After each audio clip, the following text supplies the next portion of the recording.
what we want to do this week is kind of lay the foundation, or today's class this afternoon, and look at Russia. But before we do, we just want to go to 1 Thessalonians, where our title for the week is taken from. And it's chapter 5. And at verse 1, he says, "Of the times and seasons, brethren, you have no need that I write unto you." And he's just been talking about the return of the Lord Jesus Christ. In chapter 4, he says, "You yourselves know," verse 2, you know perfectly the day of the Lord comes as a thief in the night. But he says, "You, brethren, are not in darkness, that day should overtake you as a thief." And that's really the critical thing, is that we shouldn't be overtaken as a thief by the events that are going on. We're told you are the children of the light and of the children of the day, not of the night nor of the darkness. And so we're told, let us not sleep as do others, but let us watch and be sober. So that's the key, is watching and being sober, not just watching to be amused, but watching so that will have an effect on the way that we live. And you may have experienced that in your life, where, you go along and then work gets busy, or whatever it might be, school, and you get all into the activities that are going on, and you just kind of like lose focus, and then bang, something sort of amazing happens in the world around us, whether that might be, going back to 1991 and 2, or whatever it was, where we had the invasion of Iraq, which was the first major event, something like that had happened in years. And then these events have just kept on going on. But the idea is that they would have a sobering effect on us, so that we would start to basically behave differently in our insights. So the other one we want to look at is the prophecy of Habakkuk. And Habakkuk has some words for us there that are also very helpful. It's Habakkuk chapter 2, and it's kind of like why prophecy has been given to us. In Habakkuk chapter 2, and at verse 2, he's told, this is Habakkuk the prophet, "Yahweh answered me and said, write the vision, make it plain upon the tables, that he may run that readeth it." So the vision that he was given, the prophecy, was to spur into action, right? It was to run that reads it. And the whole idea there is to be motivated, right? So we're not complacent, we're not just sitting back and kind of like rolling along, but it should be, as Brother Thomas actually once referred to, as smelling salts for the mind, right? So it's kind of like that little whiff of smelling salts that wakes us up, that breaks us out of the stupor of daily life. The other thing that Habakkuk says here, or God says to Habakkuk, is that the vision is yet for an appointed time. At the end it shall speak and not lie. Though it tarry, wait for it, because it will surely come. It will not tarry. And that's something I think that certainly during my lifetime has been something that we've had to recognize, that it doesn't always look like what God says in the prophets is what's going to actually take place. You could look at the nations around and think, well, that's not going to happen. But the point is, this is what God has said. And so even though it might not look like it, might seem like it's taking a very long time, it's surely going to come to pass. Brother Sean and I were just talking before the class, and you think, when you're like in your teenage years, you're never actually going to meet somebody the Lord's going to be here. And then you're never going to get married, and next thing you know, you're married. And then you're never going to have kids, and all of a sudden you've got grandkids. It's like, boom, life goes by, and you don't think that all these events are going to take place. But they do. And sometimes it seems to go on for much longer than we thought it would. Now, when we look at prophecy, though, there are some principles that we want to look at when it comes to the interpretation of it. So there's some sort of guidelines that are given to us that are laid out there. And in Isaiah 46, we are given some pretty clear instruction here. In verse 9, "Remember the former things of old. I am God, there is none else. I am God, there is none like me." So God basically tells us, look, there's nothing like me out there. And we certainly see that as the world tries to figure out what's going on, because he says, "I declare the end from the beginning, and from ancient times the things that are not yet done, saying, my counsel shall stand, and I will do all my pleasure." Now, that is something that we've got to recognize, is that God calls things that are not. So they currently don't exist, or they certainly didn't back when Isaiah wrote this, but they will come to pass.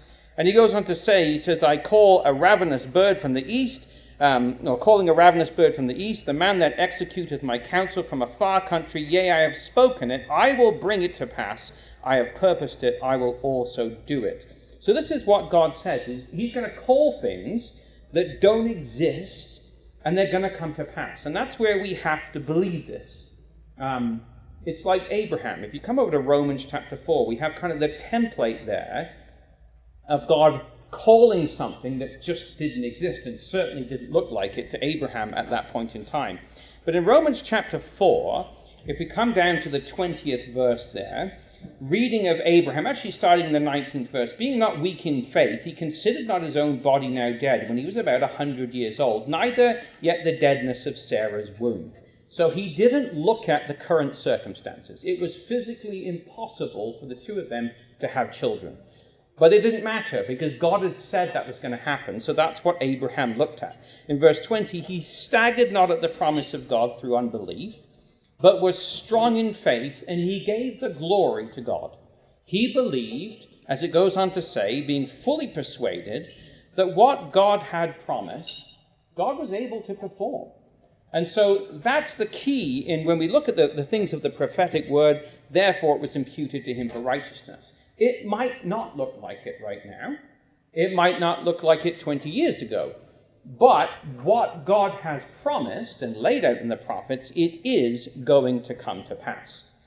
So background to our subject this week goes all the way back to the table of nations that we find in Genesis chapter 10. So just come there for a moment.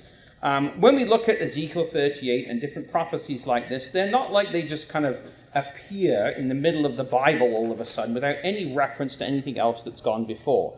But if we come over to Genesis chapter 10, we have laid out for us there the table of nations. Now, we're not going to read Genesis chapter 10. I just want to pick out for you some of the things that I mentioned here. So we have the sons of Japheth, and you'll recognize some of these names.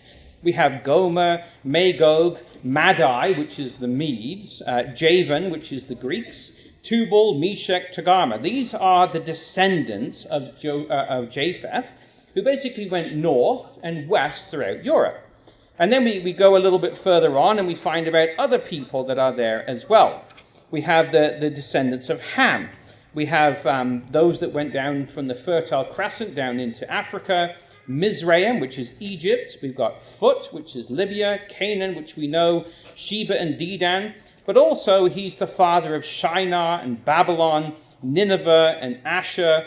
But then we've got the Philistines, or the Caphtorim as they're called, the Sidonians, the Amorites, the Jebusites, and finally the Canaanites, the Gazans, and Sodom and Gomorrah thrown in there as well. So these are all nations that will come up in the prophetic record later on, but they have their origin back when the world was divided by their nations according to their tongues after the flood. And of course, chapter 11 divides it a little bit further. Verse 21, we've got Shem, who's the father of the children of Eber. And we've got Elam, Asher, Arphaxad, Lud, Aram, and then Ophir and Havilah and others that we look in there as well. So these are all the nations that will spread out throughout all the world. And this is basically where they are. And this is a map from a guy named Wells, kind of giving you an idea of where he thought these places might be, or certainly some of them. So come over then to to Ezekiel chapter 38. And we're going to look at here the context of some of these places and how we kind of know what they are today.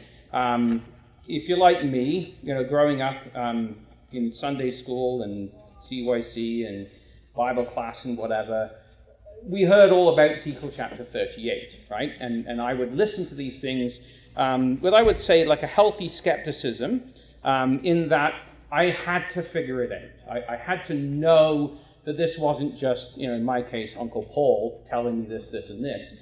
I had to go and figure this out and say, could I actually validate what I'm being told here? As a youngster, most teenagers are like this, right? Dad or uncle says this. Yeah, right, So I had to go and sort this out for myself. And so when we read Ezekiel 38 as kids, verse 2, Son of man, set thy face against Gog, the land of Magog, the prince of Rosh, Meshach and Tubal, and prophesy against them, I was very interested to know who were these people. And a great help to me in that was Uncle Ken, actually, because he was in Quebec. And he phoned me up and he said, listen, I'm in a bookshop, of all places for Uncle Ken to be. And he says, there's a book, Rollins here, Ancient History. It's about $90, but if you like, I'll buy it and bring it back for you. And I said, absolutely, buy it and bring it back. So he brought back Rollins, and I had my first kind of source book, right? So I always tried to find, never mind what Brother Thomas wrote, I wanted the sources, right? I wanted to go reach beyond him so I could validate, was this true, for me to read this and say this makes sense. So I had my first Rollins, which I still have, and, would plow through this and read the history of Alexander the Great and Cyrus and the Persians, and was just fascinated by it. So much so that I decided not to be a history teacher because I figured the kids in the class would just ruin it for me. So I was just going to do this, kind of on my own. But when we look at this, it's broken down, and we have this leader Gog, who comes from the land of Magog. So that was the first kind of challenge, was, well, who is this, or what is this land of Magog? So when we look at this, when you read through a lot of history, which some people do, the names associated with the geographical regions and the people inhabited them, really it's like there's been this tides of nations that have washed over them. And, tidal wave after tidal wave would come through. Some would take the initial inhabitants, drive them out. Some would sell them into slavery. Some would absorb them.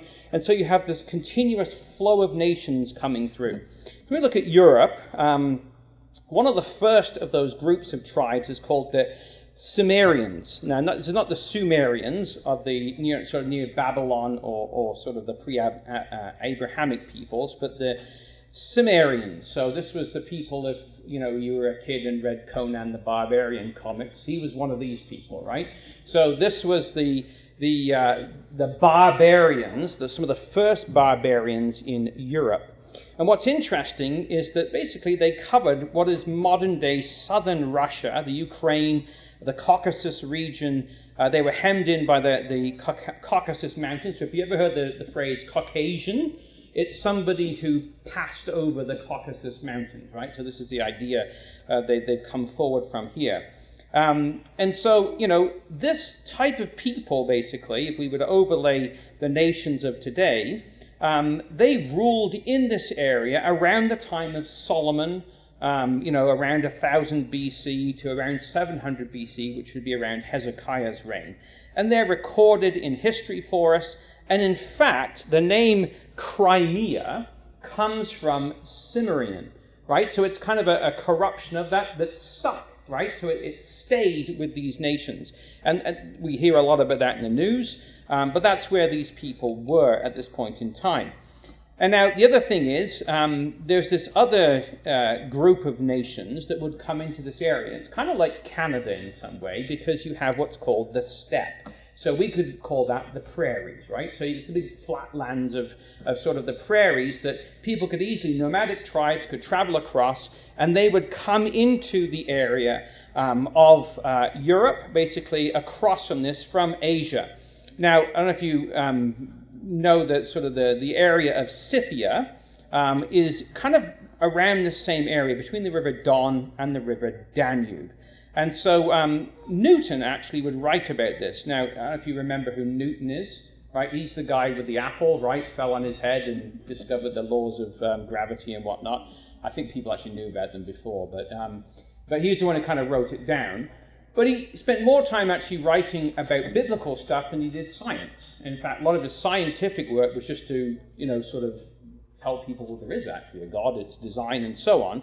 Well, this is what he had to say about this area and these people. So Newton would say that Greece and all Europe were peopled by wandering Cimmerians and Scythians from the backside of the Black Sea, or the Exodus Sea as they used to call it, who lived a rambling, wild sort of life, like the Tartars in the northern parts of Asia.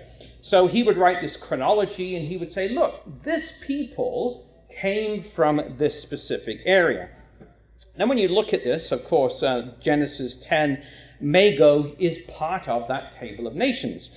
what is super fascinating is that, when the world today, historians try to figure out, how did it all happen? A lot of them have them coming up from the north and from way north of Russia down into this area. But the biblical perspective is the reverse. All nations started around Turkey, around Ararat, and they went out from there. So the modern world tossed the Bible out, we can't have any of that nonsense. So they want to kind of put them all somewhere else. But biblically speaking, they came from this area and moved out from there. So a guy named Joseph Mead, I was going to bring his book along, but then when I found out we were under tents, I decided not to, because it's about 400 years old. I didn't get that one from Uncle Ken, but he probably has one. I brought mine. You would have brought yours, yes, well, there you go. Joseph Mead was a guy that wrote many, many years ago, and 1627 is when he wrote, and largely in Latin, which was interpreted around 1643 into English. One of his instructors, just to kind of give you time frame, was one of the guys that translated the King James Bible, right? So this is kind of whenabouts he lived.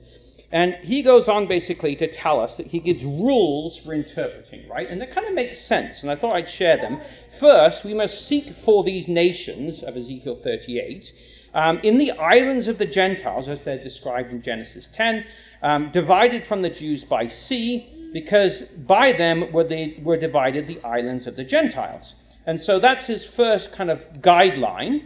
And then he goes on to say, not only this, but we must seek them within a reasonable compass of the earth, as not all over the world, because when this division was made, the number of mankind was very small. So don't go looking in Vietnam or China or something like that, because you're going to be looking in the wrong place. It's got to have a context back when all of this was going on.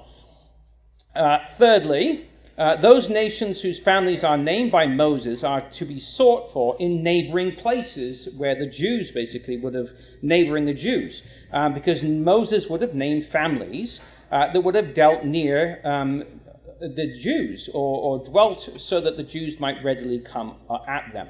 So that's kind of like, fairly reasonable comment to make. The fourth is that where we find the nation, we must also look for the families. So similarly described as these guys and their tribes and so on, because they would have been connected together. And the fifth is basically, for the same reason, when we find one of the families, we can expect to find the others around them, because they're related, and most families live together. Come to, Prince George, and then some moved out to Brantford, and then a whole bunch more moved out to Brantford, and now they're all moving to Saskatchewan, so we'll follow this one. But anyway, you get the idea. Like, they tend to travel in groups together. Then he has helps. So these are some of the weaker helps, he says. He says one of these weaker helps, which I would kind of argue whether it's a weaker help or not, but he says is from the use of the prophets, naming two or more of these nations together, we can assume that they were beside each other. So he says if they're called Sheba and Dedan, then we expect Sheba and Dedan would border one another because they're named in groups, which I thought, well, that's fairly sensible. And then he goes on to say, secondly, the second help in fulfilling prophecy by nations foretold under the name of their founders, the sons of Japheth. So the names that they're given are going to obviously, be passed on to the nations, which of course makes perfect sense. And then thirdly, because it is likely that in the division there was regard had by the wise fathers to their colonies, he says basically we shouldn't expect if a group of colonies went out, they wouldn't be like right sitting on the knee of the people they went out from. Like the idea was to go find more land because we've run out of it. So that kind of made sense as well. And fourthly, the help would be the testimony of the Jews themselves, because this is the scriptures of the Jews. So ancient Jews would probably be able to help us out here. And lastly, he says that some of their names have actually stuck to the places where they used to live, like Crimea, the Cimmerians. It kind of works, right? You kind of see that in what he's laid out. So I just thought that was helpful. So then we start looking at people that lived kind of contemporary with Ezekiel. So this is Herodotus. He's about 100 years after Ezekiel. And he tells us about these Scythians. I'm not going to read the whole quote. But basically he says that they are in the area of Thrace. You find these Scythians between the river Danube and the river Don. So they are in this area between the Danube and the Don. He says kind of like a square area. Now, just interestingly to note here, you've heard of the Donbass region in the news. The Don Baths is the Don Basin, right? So the basin of the River Don is right in this area of Scythia, which, of course, is what he identifies. And then Josephus, helpfully enough, ties Magog with that. Now, interestingly, humanism versus history. In the last 20 years, there's been a big rewrite going on of a lot of history. And we've certainly seen this in Canada, but it goes back to ancient history. I just wanted to bring this up. This is a guy named Dennis McCullum, who writes about postmodernism in a book called The Death of Truth. And so what he says is scholars until now viewed history as the investigation of what actually happened in the past and why. But that, of course, has all changed now. Today, postmodern historians view history as more of a study of the people, the images and thoughts about society in the past. What actually happened is no longer the historian's primary concern, and in fact, they believe you can't even know about it. Instead, what matters is what you think about it. You've seen this in school, and you see this at work, and well, what do you think? Who cares what we think? You know what I mean? But that's what it comes down to today. Postmodernist historians regard history as a product of personal interpretation. You can make it up and make it say whatever you want, which we've seen all kinds of things. History is simply a social construction. So, interestingly enough, Herodotus, writing all those years ago about what happened, all of a sudden, they start digging up the evidence. People are questioning it, and then you come up with these pots, and this is a golden pot that was found, and you've got a Scythian warrior on it, dressed exactly as Herodotus described them, with pointed caps and string in his bowstring here. Here's another one, a silver urn that was found, and on this one you have Scythian warriors described with saddled horses, and they've got stirrups, which didn't come into a lot of the rest of the world till later on. So everything that historians wrote about, or Herodotus wrote about, this one, Charlie, says that the account of the way and the life of the Scythians themselves, there is every reason to believe that what Herodotus said was substantially accurate. His careful, deliberate description of Scythian burials has been confirmed in almost every point by recent excavations, and that is being so, it is difficult not to believe the rest of the general truth of the rest. So I just thought it was interesting in this world of people saying, oh, it's all not necessarily the facts of the past, that they're digging this stuff up and confirming it. So as I mentioned, Josephus turns around and says, these Scythians, he says, that's the area of the land of Magog, right? So he identifies Scythia with the land of Magog. And this is another historian, Edward Wells. He places Magog north of Tubal, the original location. So it begins around the Black Sea, and then they migrated north, he goes on to tell us, as we'll look at in just a moment. So what about the next one then? And that is Rosh, right? So you have the word Rosh in the Young's literal translation and the RV and some others has basically translates this verse a little bit differently than the AV, and turns around and says, Son of man, set thy face against Gog, the land of Magog. Instead of the chief prince of Meshach and Tubal, it's the prince of Rosh, taking the word chief and translating it in a proper term, as a proper noun, and basically he was the prince of Rosh, Meshach, and Tubal. So we turn to, typical Bible study tools, Gesenius, who wrote around 1833 to 1834. So this is long before Brother Thomas. Well, he was alive, but just a young man at the time, studying medicine, I think. But he tells us that, the proper name of a northern nation mentioned with Tubal and Meshach, undoubtedly, he says it's the Russians, that are mentioned by Byzantine writers of the 10th century under the name of the Rus, dwelling along the river Taurus or the Dan, and by this Arabic writer Ibn Fadlan, who basically says that they dwelt on the river Volga. So this is people well beyond what Brother Thomas had to say that are all saying, look, these are who these people were. My favorite subject in school was algebra, right? That's very much said tongue-in-cheek. This is the Charlie that made it up, right? So Al-Jabra was his Arabic name. Now I'm going to forgive him because he also wrote a history. And in his history identified the Rus as a tribe of Slavs who basically brought fox skins and so on, beaver skins, fox furs, from the furthest parts of the land down to the Black Sea, and then they came down the Caspian as well and traded and were charged taxes and so on. So algebra, so if you kind of like, you're not a history person, but you're a math person, here you go, here's your source. He tells you the same thing, that this is who the Rus were. And then there's another guy, the Venerable Nestor, as he was known. This is a carving of him. I'm sure he looked absolutely nothing like it, but that's what he looks like in their carving. Wrote this history of Russia. So he's one of the first Russians to actually write a history. He was a monk, and he turns around and basically says that the Japhet lands, because of course they all believed in the Bible back then, included the north side of the Black Sea with the rivers Danube, Dnistro, Dnipro, the Volga, which flows into Shem's part towards the east, or towards the earth. These lands contained numerous tribes such as the Rus. The Slavs and the Rus were one people, and goes on to describe how the Vangarians, became known as the Rus, although they originally were simply Slavs. And, you can keep going. There's a guy named Bocart who wrote in 1651 and basically tells us that the Rosh and the Meshach, of whom Ezekiel speaks, were undoubtedly descended from the Russians and the Muscovites. So again, source after source.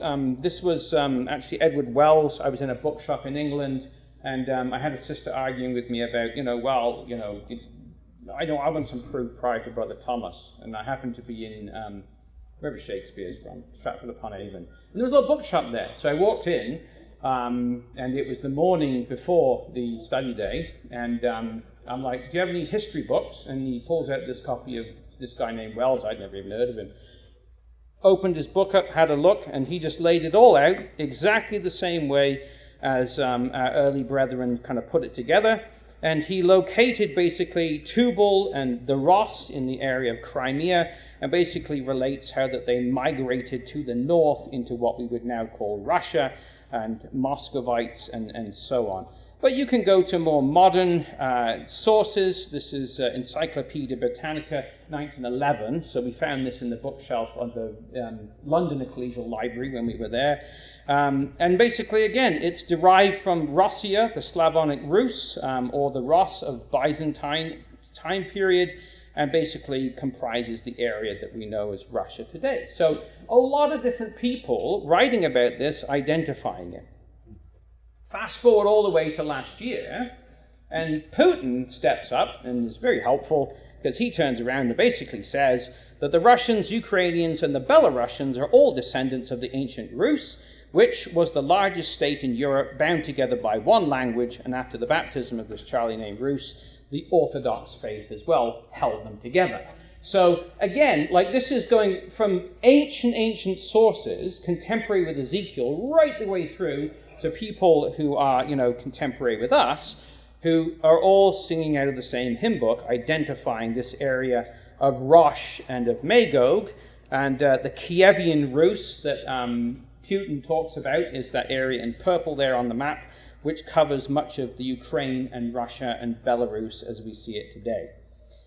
So what about Meshach then? So if we kind of pass on from here, we have this people called the Muscovites or Meshach, right? Biblically, it's the Meshach.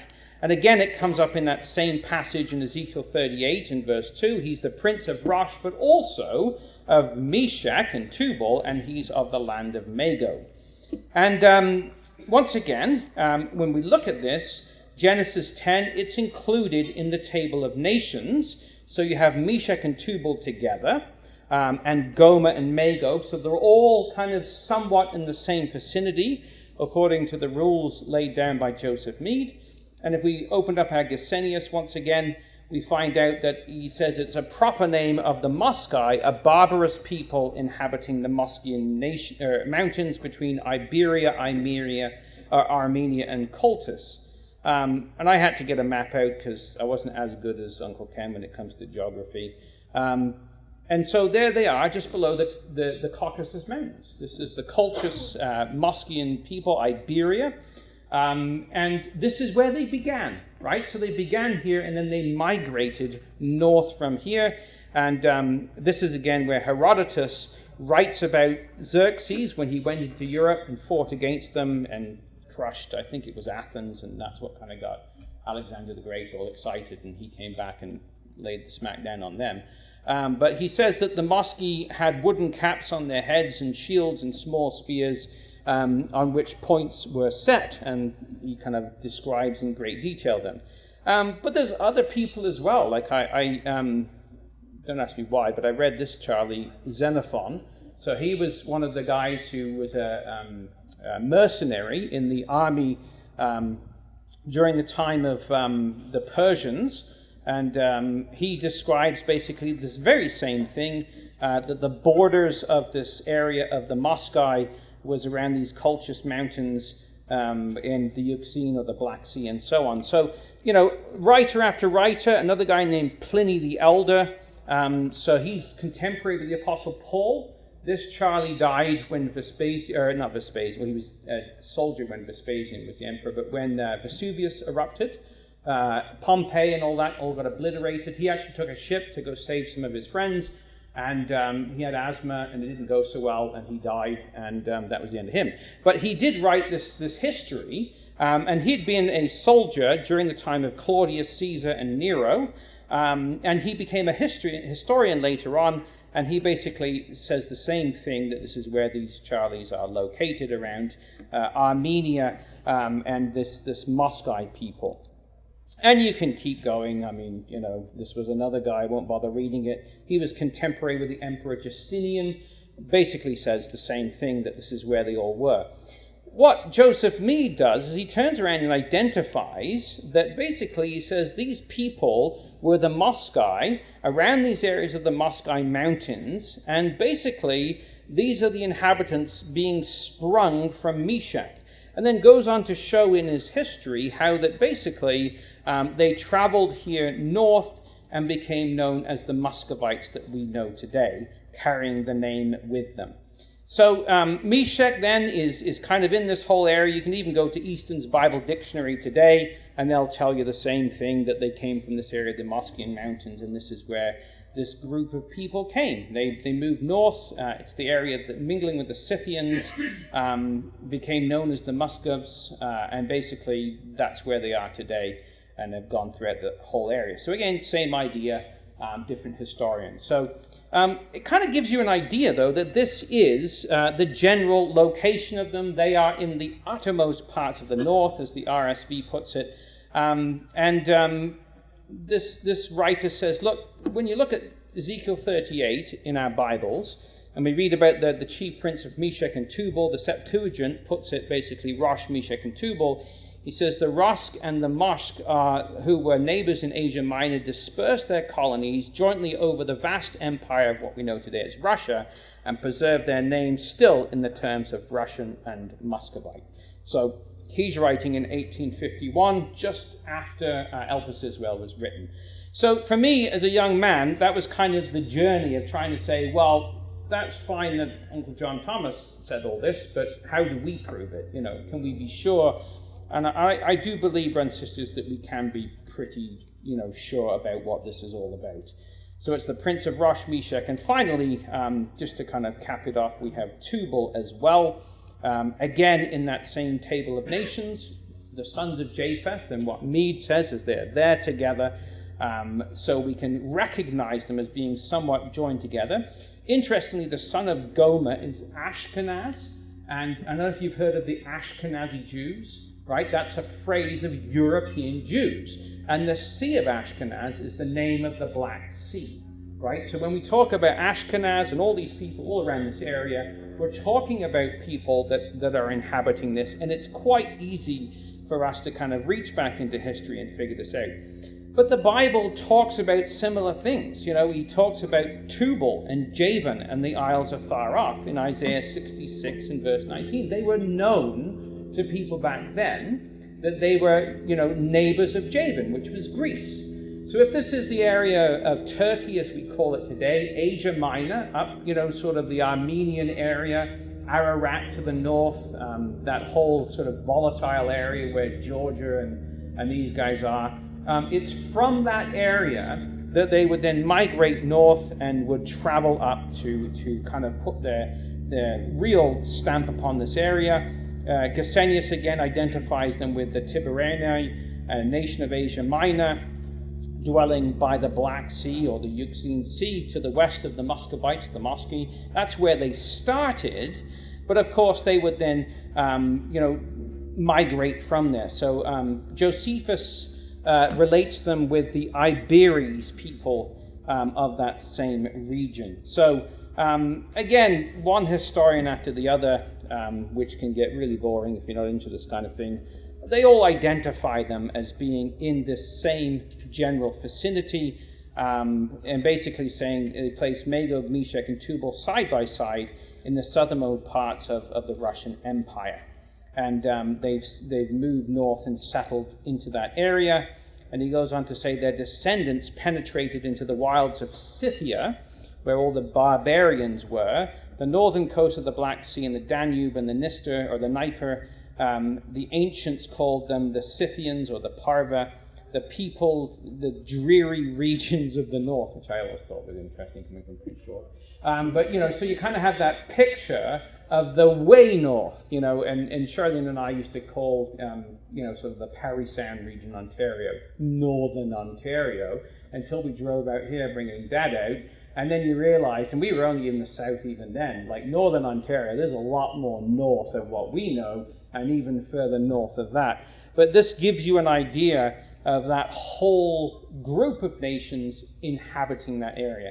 And it's not just Brother Thomas. So when he wrote these words in Elpis Israel, where he turned around and says it's not difficult to recognize in Tubal, or Thobal, a name which naturally connects itself with the river Tobol and the city Tobolium or Tobolsk.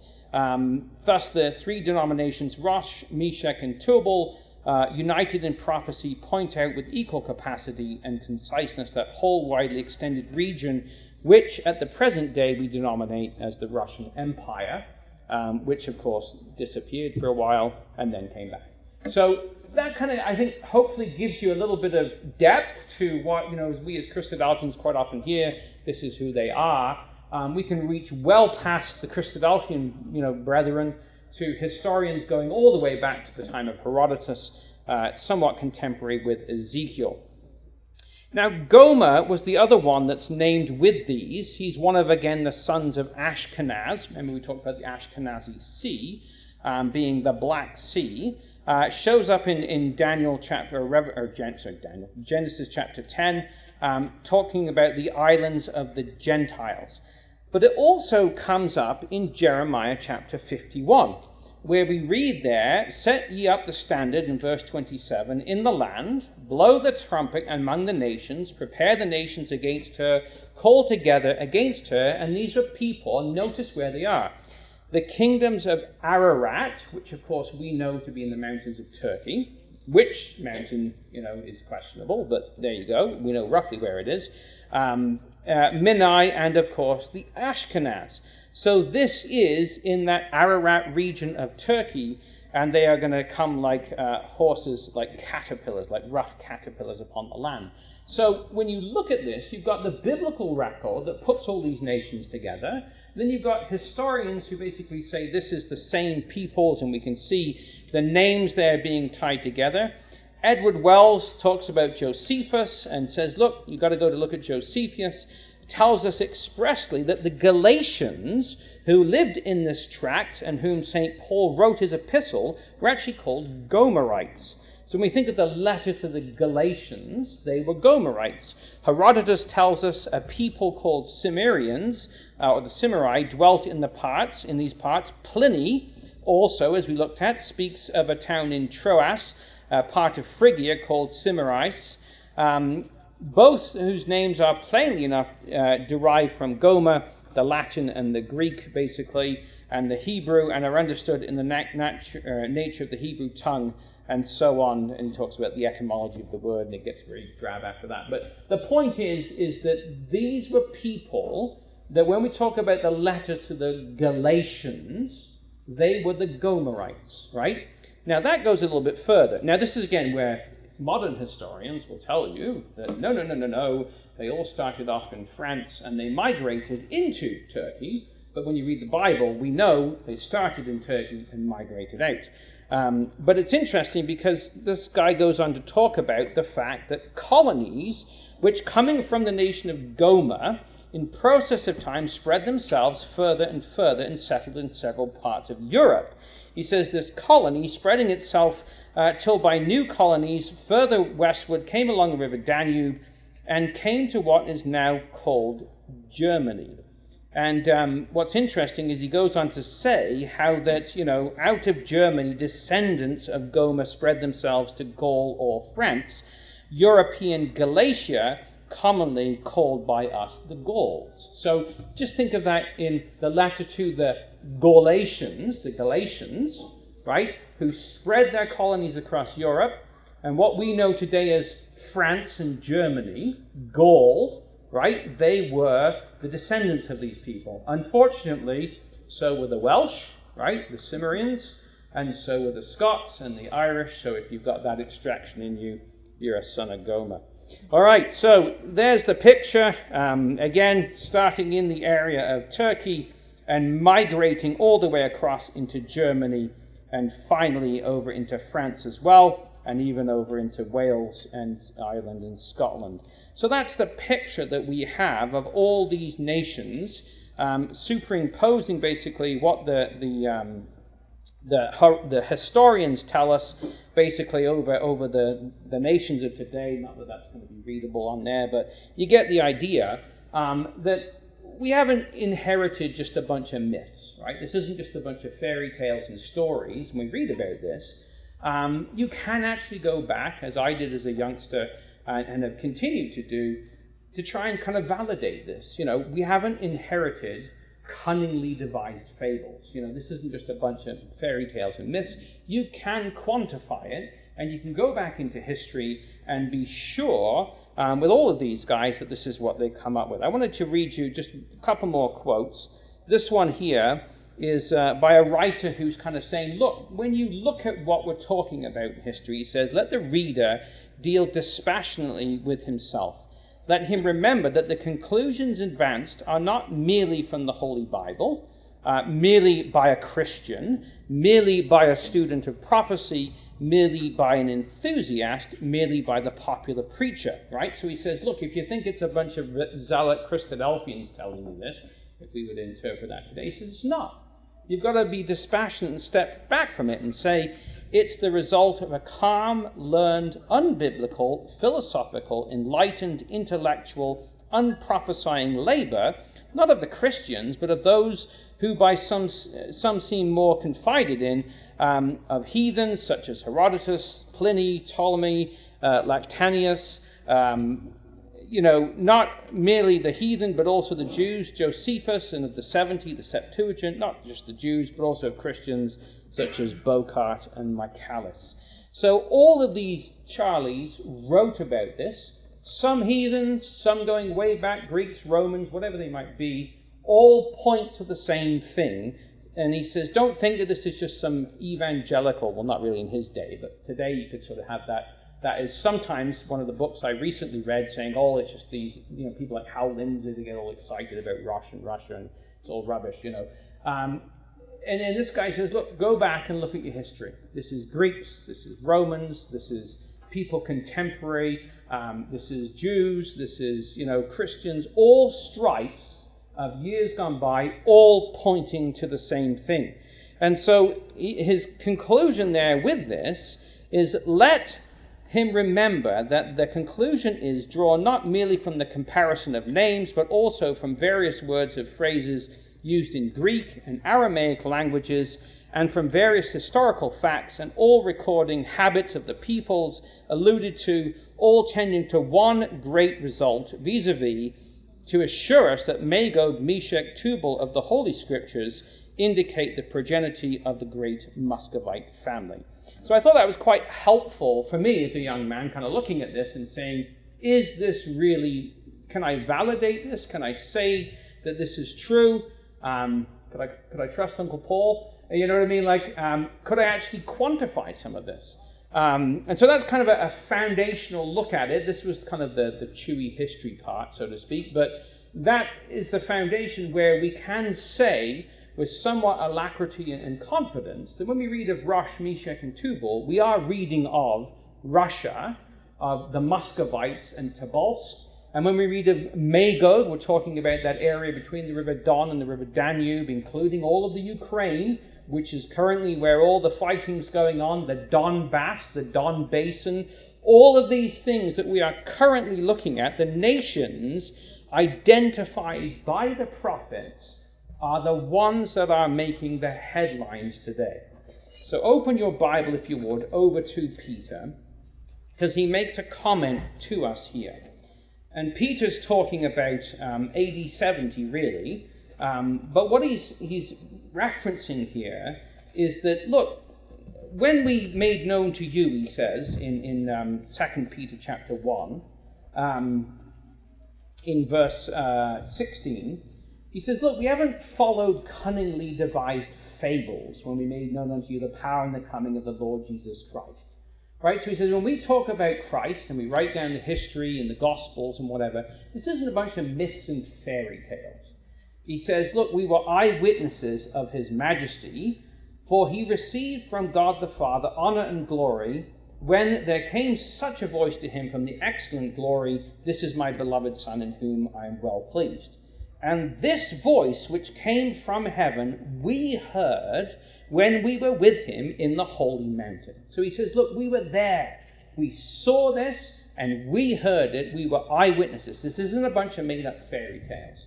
And he goes on to say, we have a more sure word of prophecy, whereunto you do well that you take heed, as unto a light that shines in a dark place, until that day dawn and that day star arise in your hearts. Right? So like Thessalonians, we are not in darkness, that day should overcome us as a thief.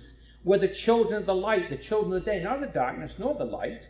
So consequently, when we look out there and we see the news and we see the events that are going on, we've got to recognize that this is God speaking to us through the holy prophets, as he goes on to say, knowing this first, that no scripture of the prophecy is of any private interpretation or origination, for the prophecy came not in old time by the will of men, but holy men of God spake as they were moved by the holy prophets. So when we see these things going on, and when we, watch the news or read the news or surf the news or however you consume your media today, and when we see these things happening, they're not just there to tantalize us. They're not just there to kind of like, oh, that's cool. I can look at this verse. It's to motivate us to say, the Lord is at the door. You have no need that I write unto you the coming of the Lord Jesus Christ. You know perfectly he's coming as a thief in the night. To the world, you haven't got a clue what's going on. But to us, we have the scriptures of truth that tell us for 2,600 years, the things that we are watching happening place right now in front of us are what the prophets have been saying. This is going to happen. This is going to happen. I don't know about you, but, when I was 19 or 20 years old, you'd have an event and then you'd have, another 5 or 10 years, another event would take place. Well, now it's like heartbeats almost, like just the event after event after event, all of us being sort of warned, the Lord is at the door. And so we all have our struggles in life. We all have the challenges that we face. What we have to do, brothers and sisters, is make sure that we don't get wrapped up into this world so much that we forget that the Lord Jesus Christ has appointed a day, or God actually has appointed a day, in which he will judge the world by the Lord Jesus Christ. And we can be confident from the scriptures that that day is upon us. And I don't know about you, but your neighbors, your friends that you talk to, co-workers, whatever else, ask you, what on the world is going on? We have the answer. And it's time for us to start answering that question. This is all the preparation for the return of the Lord Jesus Christ. We need to instill that in our young people. You're looking forward to college, university, jobs, and all this future.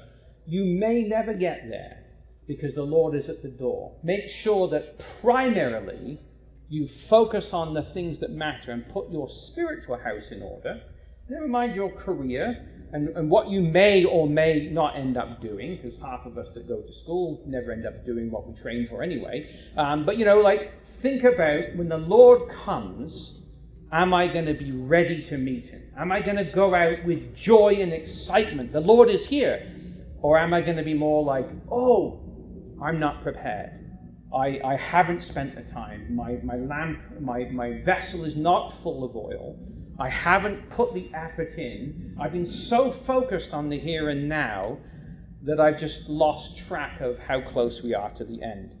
So I hope that, the foundation we've laid this afternoon, we're going to move on from that. We're going to start looking at, more recent history, like 500 years ago, and sort of look at, how now the angels have been at work in preparing Russia and the nations with it for the role that they are now starting to undertake. And although even you look at the news, and if you were listening to Western news, you'd think that Russia was done, they're all finished, a bunch of rusty boats, sinking at the bottom of the lake kind of thing. It's all over, and that's the way Western news works, right? They're going to tell you the outcome. They told us that Trump was never going to get into the primaries for the GOP or whatever they call it, or the other guys, Republicans, right? He was never going to be, president. That was never going to happen. So the media told us over and over again, Canadian media, American media didn't want him, so they all tried to predict the narrative. It would never happen, and it did. And he was the guy, as obnoxious as he might have been, that recognized Jerusalem. And that's the kind of man it required, like Cyrus and Alexander in days of old. They were not exactly like hunting buddies, guys you'd want to hang around with. People's heads flew all around them. But they were the ones that God put in place to do the job. And the media is saying, Putin, he's done, he's finished, he's an old man, and it's never going to, and it might not be him. But the point is, we are seeing, as we'll go through this week, the very things that the prophets have been saying for hundreds and thousands of years, all of them happening in very short succession. So the exhortation to us is to look up, to lift up our heads, and recognize that our redemption is indeed drawing nigh.